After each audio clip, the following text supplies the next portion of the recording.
नमस्कार, आदाब, सत श्री अकाल, केम चो, वनक्कम। दिस इज पूजा जायसवाल। मैं आप सभी का बहुत बहुत स्वागत करती हूँ सीयूईटी कलाम के ऑनलाइन प्लेटफॉर्म पे।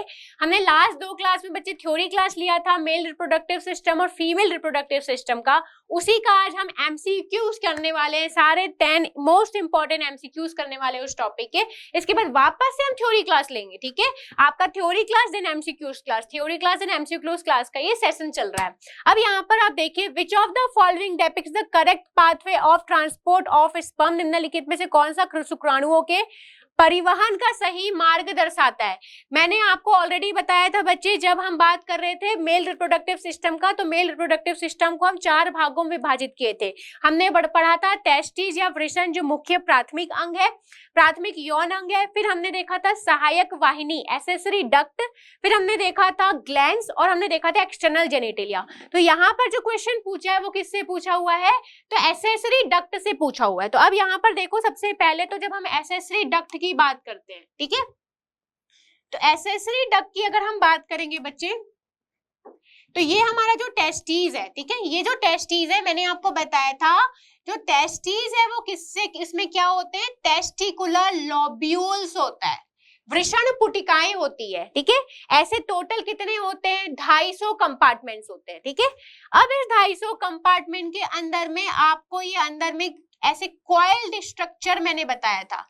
इस कॉइल्ड स्ट्रक्चर को हम क्या बोलते हैं? तो सेमिनिफेरस ट्यूब्यूल बोलते हैं, शुक्रजनक नलिकाएं बोलते हैं, ठीक है। अब ये जो शुक्रजनक नलिकाएं हैं बच्चे, ये किससे कनेक्टेड है? ये शुक्रजनक नलिकाएं किससे कनेक्टेड है? तो यहाँ पर एक जाल लाइक, नेटवर्क लाइक स्ट्रक्चर होता है, ठीक है। ये देखो, ये सेमिनिफेरस ट्यूब्यूल है, ये सेमिनिफेरस ट्यूब्यूल इसे हम बोलते हैं, शुक्रजनक नलिकाएं,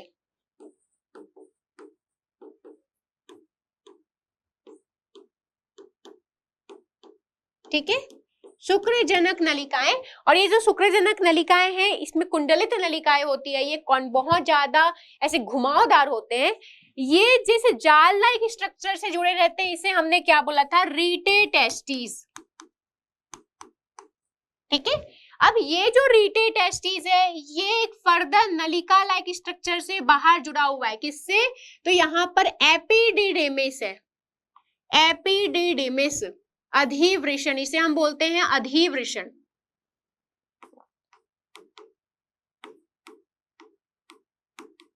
अधिवृषण या फिर एपिडिडेमिस, ठीक है। तो यहाँ पर ये जो नलिका है, जैसे रीटे टेस्टिस जुड़ा हुआ है, इसे हम क्या बोले थे? वासा इफ्रेंसिया, वासा इफ्रेंसिया, ठीक है। वासा इफ्रेंसिया किससे जुड़ा हुआ है? तो वासा इफ्रेंसिया इस एपिडिडेमिस से जुड़ा हुआ है। और ये एपिडिडेमिस क्या करता है? तो ये बेसिकली टेम्पररी स्टोरेज का काम करता है और परिवहन का भी कार्य करता है, ठीक है। उसके बाद लास्ट में ये एपिडिडेमिस अधिवृषण एक नलिका लाइक स्ट्रक्चर से जुड़ा हुआ है, जिसे हम क्या बोलते हैं? Vas deferens, clear. तो यहाँ पर बच्चे सबसे पहले सेमिनिफेरस ट्यूब्यूल में हमारा स्पर्म बना, उसके बाद सबसे पहले कहां से जाएगा? तो रीटे टेस्टिस से, रीटे टेस्टिस से होते हुए किस में जाएगा? वासा इफ्रेंसिया में, वासा इफ्रेंसिया से ये कहां पर जाएगा? एपिडिडेमिस में, एपिडिडेमिस से कहां पर जाएगा? वास डिफरेंस में। ये पाथवे है ट्रांसपोर्ट ऑफ स्पर्म का। अब यहाँ पर अपन चेक कर लेते हैं किसमें ये ऑप्शन दिया है। पहला ऑप्शन दिया है रीटे टेस्टिस, इफ्रेन डक्ट्यूल, एपिडिडेमिस और वास डिफरेंस। पहले ही ऑप्शन में हमारे पास आंसर है, ये करेक्ट पाथवे है एक शुक्राणुओं के परिवहन का, ठीक है। फिर भी अपन देख लेते हैं बच्चे, नेक्स्ट यहाँ पर दिया हुआ है रीटे टेस्टिस, एपिडिडेमिस। रीटे टेस्टिस से डायरेक्ट एपिडिडेमिस में नहीं जाता। देन नेक्स्ट ऑप्शन है रीटे टेस्टिस से डायरेक्ट वास डिफरेंस में जा रहा है, ये भी आपका गलत ऑप्शन है। चौथा ऑप्शन है इफ्रेन डक्ट्यूल, तो पहले तो रीटे टेस्टिस आता है, ठीक है। तो इस पाथवे से क्वेश्चन पूछा जाता है बच्चे, ठीक है। नेक्स्ट क्वेश्चन पे अपन चलते हैं। The shared terminal duct of reproductive and urinary system in the human male is urethra, ureter, vas deferens, वास इफ्रेंशिया। मानव नर में प्रजनन और मूत्र प्रणाली की साझा टर्मिनल नली कौन सी है? मूत्रमार्ग, मूत्रवाहिनी, शुक्रवाहिका और वासा इफ्रेंशिया। अब देखो बच्चे, जब हमने यूरेथ्रा देखा था, यूरेथ्रा एक कॉमन पाथवे है किसका? रिप्रोडक्टिव सिस्टम का भी और यूरिनरी सिस्टम का भी।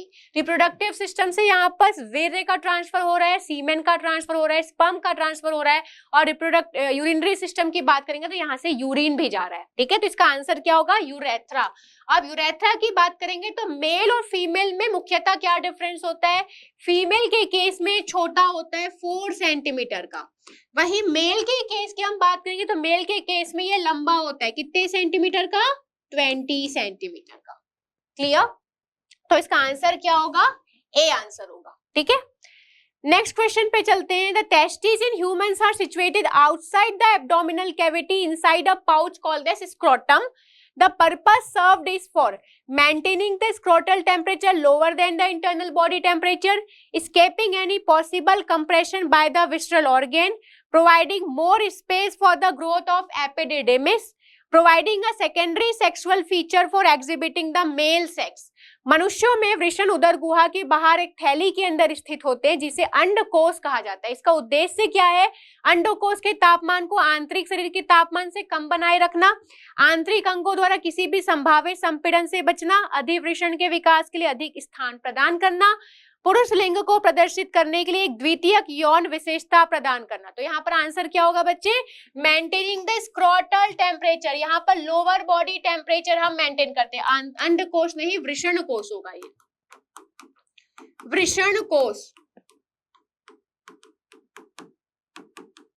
ठीक है, वृषण कोश होगा। तो बच्चे यहाँ पर देखो, जो वृषण कोश है, ठीक है, हमारे बॉडी में जो 37 डिग्री टेम्परेचर रहता है उससे 2 से 2.5 डिग्री कम टेम्परेचर की आवश्यकता होती है शुक्राणुओं के निर्माण के लिए। इसीलिए हमारे शरीर से बाहर स्क्रोटल सैक में उपस्थित रहता है। ठीक है, जब एक बच्चा माँ के गर्भ के पेट के अंदर रहता है 7वें महीने तक ये जो टेस्टिस है ये बॉडी के अंदर ही रहता है, मतलब उदर गुहा में ही रहता है।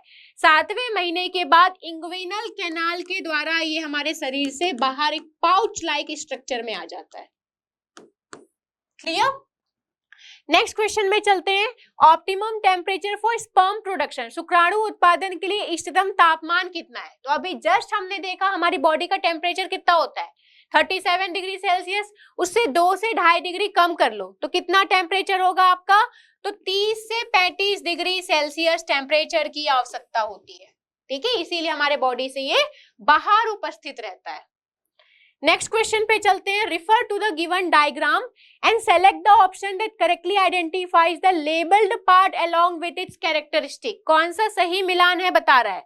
अब देखो, ए बता रहा है एम्पुला, ए आपके एम्पुला को बता रहा है, बिल्कुल सही है, लेकिन इसका कार्य बता रहा है साइट ऑफ ब्लास्टोसिस्ट इम्प्लांटेशन। नहीं, एम्पुला का कार्य क्या है? मैंने बताया था फर्टिलाइजेशन, यहीं पर निषेचन होता है, यहीं पर निषेचन होता है, तो ये स्टेटमेंट गलत है।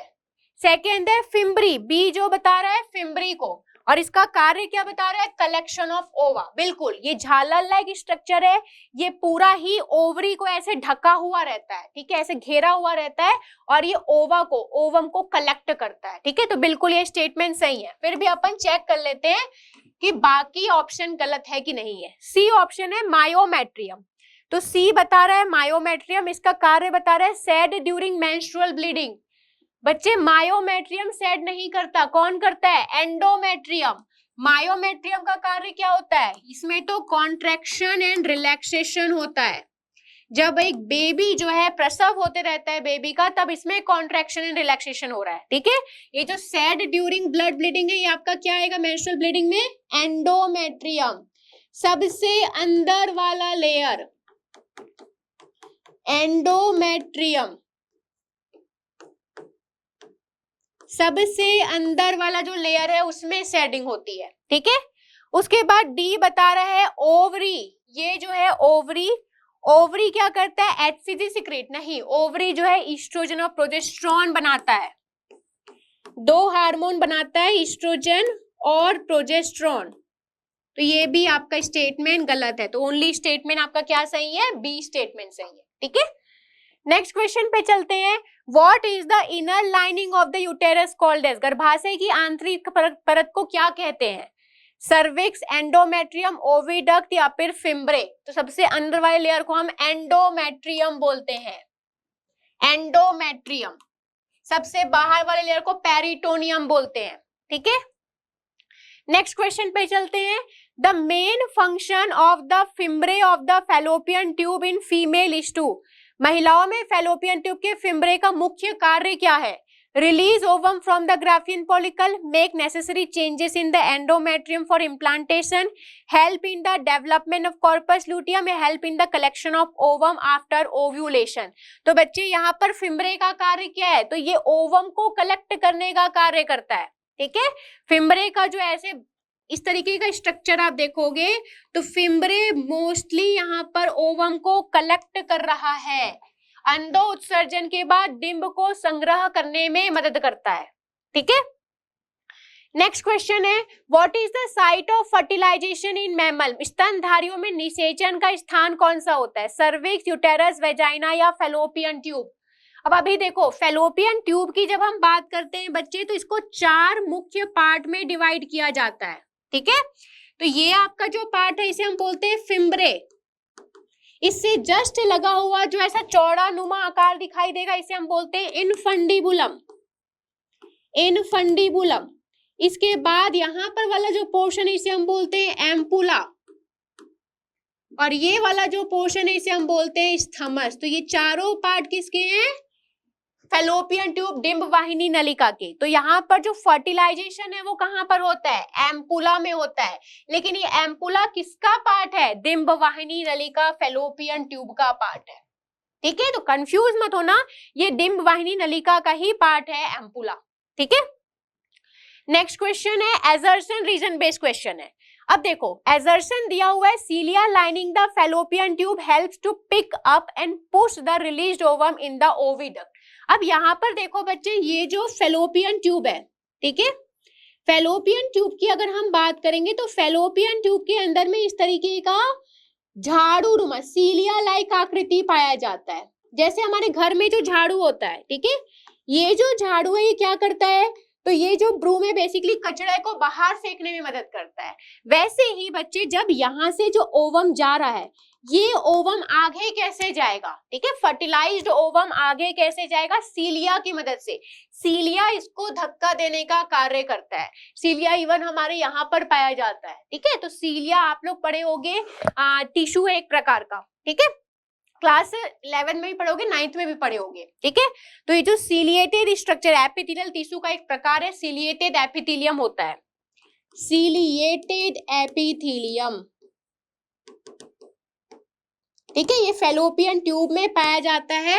किसी भी पार्टिकल को, किसी भी जो भी हमारे पास यहाँ पर बॉडी जैसे ओवम है, इसको आगे बढ़ाने में मदद कर रहा है, ठीक है। तो basically cilia of fallopian tube beat towards uterus, बिल्कुल यूटेरस की तरफ ये मूव करने में मदद करता है। तो आपका ए स्टेटमेंट सही है, रीजन भी सही है और रीजन एसर्शन को सपोर्ट कर रहा है। तो आपका आंसर क्या होगा? ए आंसर होगा। नेक्स्ट क्वेश्चन है बच्चे, मैच द कॉलम दिया हुआ है। अब देखो मॉन्स प्यूबिस, मॉन्स प्यूबिस क्या है?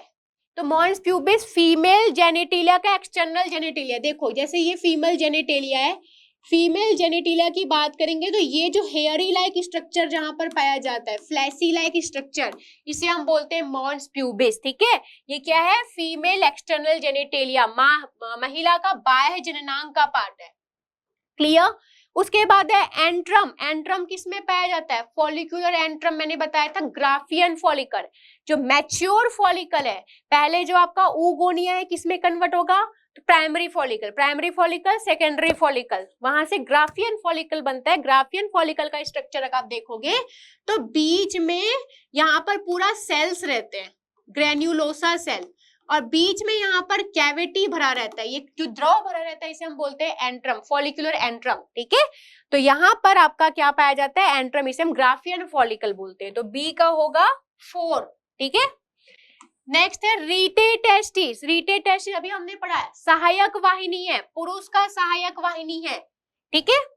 नेक्स्ट है पेनिस, पेनिस क्या है? एक्सटर्नल जेनिटेलिया, पुरुष के केस में बाह्य जननांग का कार्य करता है, ठीक है। तो आपका क्या होगा, ए का हमारे पास है 3, बी का हमारे पास है 4, सी का हमारे पास ऑप्शन है 1 और डी का ऑप्शन है 2। ए का 3, बी का 4, ए का 3, बी का 4, सी का 1, डी का 2, सी का 1, डी का 2, A3, B4, C1, D2। तो आपका आंसर क्या हुआ, डी आंसर हुआ। क्लियर? जितना भी चीज मैंने लास्ट में 10 मिनट जो सेशन लिया था बच्चे, पूरा क्वेश्चन उसी से ही बन रहा है।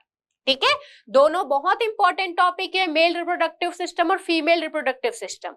ठीक है, तो इसी तरीके के बच्चे थ्योरी क्लास और एमसीक्यूज क्लास के आपको 10 मिनट सेशन बहुत सारे आपके एग्जाम तक मिलेंगे, साथ में फिर हम मैराथन क्लास भी लेंगे।